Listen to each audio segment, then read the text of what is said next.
saaka waxaa ku jira aqalka shisho buluuga oo birtu ka taagan tahay anna meel yar oo xafiis waxaa ka soo xigtaan taagnamada ka koobaad markuu dhacaan banaanka u soo baxay birta sukadeeda anoo taagan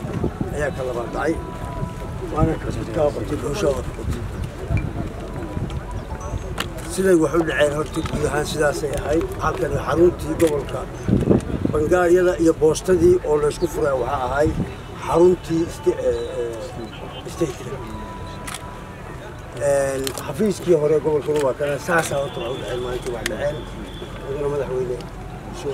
madaxweyne xasan sheekh maxamuud ayaa goobta warbaahinta kula hadlay hal qof imaan boqolaal ugu dhimanay dad qaali ah meesha ku dhintay qof qarax la beegsada iyo koox meel ku shiraysa qarax la beegsada iyo maamulka dhan qarax la beegsada intii ka dhaxlab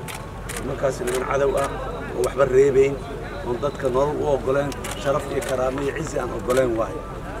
amnigeena iyo nabadgeena iyo deganaanshiyaheena iyo horumar nololeed inaan gaarnaahay shabaab in la waayo ku xiran tahay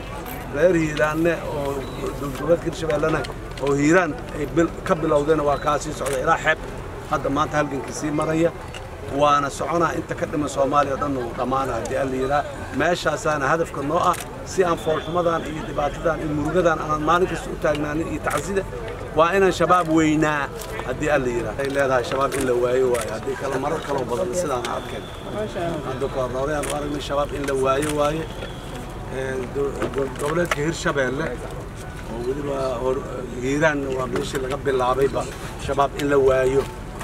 marka ilaahay idinkiisa xalkeena Soomaaliya wuxuu ku jiraa on ammaan dareemi karnaa marka shabaab la waayo